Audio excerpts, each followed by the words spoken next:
Hello friends, പുതിയൊരു വീഡിയോയിലേക്ക് സ്വാഗതം. അപ്പം ഇന്ന് ബാംഗ്ലൂരേക്ക് പോവുകയാണ്. അവിടെ വെച്ചിട്ടാണ് ട്രെയിനിങ് ഉള്ളത്. അപ്പം ഇപ്പോൾ പോകുന്നത് കാലിക്കറ്റിൽ നിന്ന് കൊച്ചിയിലേക്കാണ്. എന്താ വെച്ചാൽ കൊച്ചിയിൽ നിന്ന് രണ്ടാളും കൂടെ നമ്മളെ കൂടെ ഉണ്ട് ട്രെയിനിങ്ങിന്. അപ്പോൾ അവരെ കൂടെയാണ് ബാംഗ്ലൂരേക്ക് പോകുന്നത്.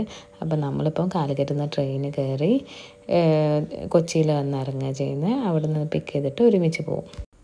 കൊച്ചിയിൽ നിന്ന് അവരെ കൂടെ ബസ്സിനാണ് പോകുന്നത്. ഇതേ ആ കാണുന്നതാണ് നമ്മളുടെ ബസ്. ഹൈലൈൻ്റെ ബസ്സാണ് കേട്ടോ. ഇത് വിചാരിച്ച പോലെയല്ല, അടിപൊളി ബസ്സായിരുന്നു. നമുക്ക് ഭയങ്കര കംഫർട്ടായിരുന്നു. ജേർക്കിംഗ് ഒന്നുമില്ല. സ്ലീപ്പറായിരുന്നു നമ്മൾ എടുത്തിരുന്നത്. നമുക്ക് കൊച്ചിയിൽ നിന്ന് ഒരു 9:30-ക്കായിരുന്നു ബസ് ഉണ്ടായിരുന്നത്. പിന്നെ അടുത്ത ദിവസം ഒരു 5:30-6 മണി ടൈമിലാണ് നമ്മൾ ബാംഗ്ലൂർ എത്തിയത്. രാത്രി ട്രാവൽ ചെയ്യുന്നതുകൊണ്ട് നമുക്ക് ആ ക്ഷീണമൊന്നും അറിഞ്ഞിട്ടുണ്ടായിരുന്നില്ല. ഏകദേശം ഒരു 5:30-6 മണി സമയത്ത് നമ്മൾ ബാംഗ്ലൂർ എത്തി. പിന്നെ നമ്മൾ ഊബർ വിളിച്ചു കേട്ടോ. ഊബർ ആകുമ്പം കുറച്ചും കൂടെ സേഫ് ആൻഡ് സെക്യൂറാണ്. അപ്പം അതിൽ ഒരു 10 കിലോമീറ്ററിൻ്റെ അടുത്ത് നമുക്ക് റൂമിലേക്ക് ദൂരം ഉണ്ടായിരുന്നു. അപ്പം നമ്മൾ താമസിച്ചിരുന്നത് ട്രെയിനിങ് സെൻറ്ററിൻ്റെ കുറച്ച് തൊട്ടടുത്തുള്ള ഒരു ഹോട്ടലായിരുന്നു. അത് ടെട്രാഡ് ഹോട്ടലാണ്. അത് ഈ കാണുന്നതാണ് കേട്ടോ നമ്മളെ ഹോട്ടൽ. കുഴപ്പമില്ല, അടിപൊളിയായിരുന്നു കേട്ടോ ഹോട്ടൽ. റൂമൊക്കെ കുഴപ്പമുണ്ടായിരുന്നില്ല.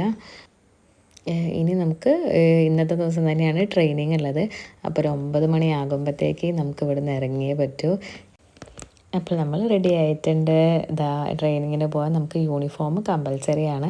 അപ്പോൾ യൂണിഫോമൊക്കെ ഇട്ട്, ഇതാണ് നമ്മളെ യൂണിഫോം കേട്ടോ. അപ്പോൾ യൂണിഫോമൊക്കെ ഇട്ടിട്ടുണ്ട്. ഇനിയിപ്പോൾ നേരെ പോകുന്ന വഴിക്ക് രാവിലത്തെ ഭക്ഷണം കഴിക്കുക. അതിനുശേഷം ഞങ്ങൾ ഓഫീസിലെത്തിയിട്ടുണ്ട്. പിന്നെ ട്രെയിനിങ് കഴിഞ്ഞതിന് ശേഷം ഉച്ചഭക്ഷണം കഴിക്കാൻ ഇവിടെ എല്ലാം സെറ്റായിട്ടുണ്ട്. അപ്പം ഇവിടെ നമുക്ക് തന്നത് ചപ്പാത്തിയും പിന്നെ റൈസും പിന്നെ പലതരം പേരറിയാത്ത കുറേയധികം കറികളുണ്ടായിരുന്നു. ഒക്കത്തിനും വെറൈറ്റി ടേസ്റ്റ് ഉണ്ട്. നല്ല വിശപ്പുണ്ടായിരുന്നു, അതുകൊണ്ട് നന്നായിട്ട് കഴിച്ചു. പിന്നെ ഒരു 5:30 ആയപ്പോഴത്തേക്ക് ട്രെയിനിങ് ഒക്കെ കഴിഞ്ഞിട്ടുണ്ടായിരുന്നു. അപ്പം അതിനുശേഷം നമ്മൾ പിന്നെ തിരിച്ച് റൂമിലേക്ക് വന്നു. ഇനിയിപ്പോൾ രാത്രിത്തെ ഫുഡ് കഴിക്കണം. അപ്പം അത് പുറത്തുനിന്നാണ് കേട്ടോ കഴിക്കുന്നത്. നമ്മൾ ബാംഗ്ലൂർ വന്നിട്ട് വേറെ എവിടെയും പോയിട്ടുണ്ടായിരുന്നില്ല. അപ്പം നമ്മളിവിടുത്തെ മാളുണ്ടായിരുന്നു, ഫീനിക്സ് മാള്, അല്ലെങ്കിൽ മാൾ ഓഫ് ഏഷ്യ എന്ന് പറഞ്ഞിട്ടൊരു മാളുണ്ട് ബാംഗ്ലൂർ. നമ്മളെ താമസിക്കുന്ന ലൊക്കേഷൻ ഒരു 3-4 കിലോമീറ്റർ ദൂരത്തിലാണുള്ളത്. അപ്പോൾ അവിടെ നിന്നാക്കാം ഇന്നത്തെ ഫുഡ് എന്ന് കരുതി. അപ്പം നമ്മൾ എന്തായാലും വന്നൊരു സ്ഥലം കാണാം. ഇവിടെ ബാംഗ്ലൂർ വന്നിട്ട് വേറെ എവിടെയും പോയില്ലല്ലോ. അപ്പോൾ ഒരു സ്ഥലം കാണാം, ഇവിടെ നിന്ന് തന്നെ ഫുഡും കഴിക്കാൻ വിചാരിച്ചു. അപ്പം നമ്മൾ നേരെ ഇങ്ങോട്ട് പോകുന്നു. ഊബർ വഴി. നമ്മുടെ നാട്ടിലെ ലുലു മാൾ പോലത്തെ ഒരു മാളാട്ടത്, മാൾ ഓഫ് ഏഷ്യ പറയുന്നത്. ബാംഗ്ലൂരിലെ അത്യാവശ്യം നല്ല വലിയ മാൾ തന്നെയാണ്.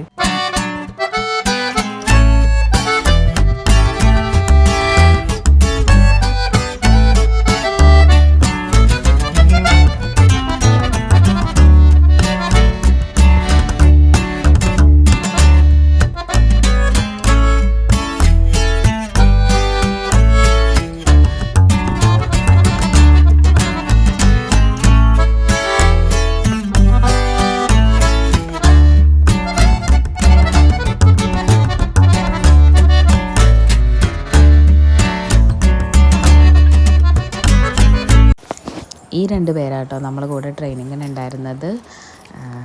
നമ്മളെ സോണി ചേച്ചിയും പിന്നെ ഉണ്ടായിരുന്നത് പ്രേനിലുമാണ്. അപ്പോൾ ഇവർ കൊച്ചിയിൽ നിന്നുള്ള ആൾക്കാരാണ്. ഓക്കെ, അപ്പോൾ നമ്മൾ ഇനിയിപ്പം ഫുഡ് കഴിക്കാനുള്ള ഏരിയ തിരഞ്ഞുകൊണ്ടിരിക്കുകയാണ്. നമ്മളെ ബഡ്ജറ്റിൽ ഒതുങ്ങുന്ന ഫുഡ് തന്നെ വേണ്ടേ. അപ്പം വല്ല KFC പോലെ എന്തെങ്കിലും ഉണ്ടോ എന്ന് നമ്മൾ നോക്കിക്കൊണ്ടിരിക്കുകയാണ്. ഇവിടുത്തെ ഫുഡിൻ്റെ സെറ്റപ്പൊക്കെ അടിപൊളിയാണ്. എല്ലാ ഫ്ലോറിലും ഫുഡ് ഐറ്റംസിൻ്റെ ഇതുണ്ട് കേട്ടോ, അവൈലബിളാണ്. അപ്പം നമ്മളങ്ങനെ എല്ലാ ഫ്ലോറിലും ഇങ്ങനെ പരതിക്കൊണ്ടിരിക്കുകയാണ് നമുക്ക് പറ്റിയത് ഏതാണ്.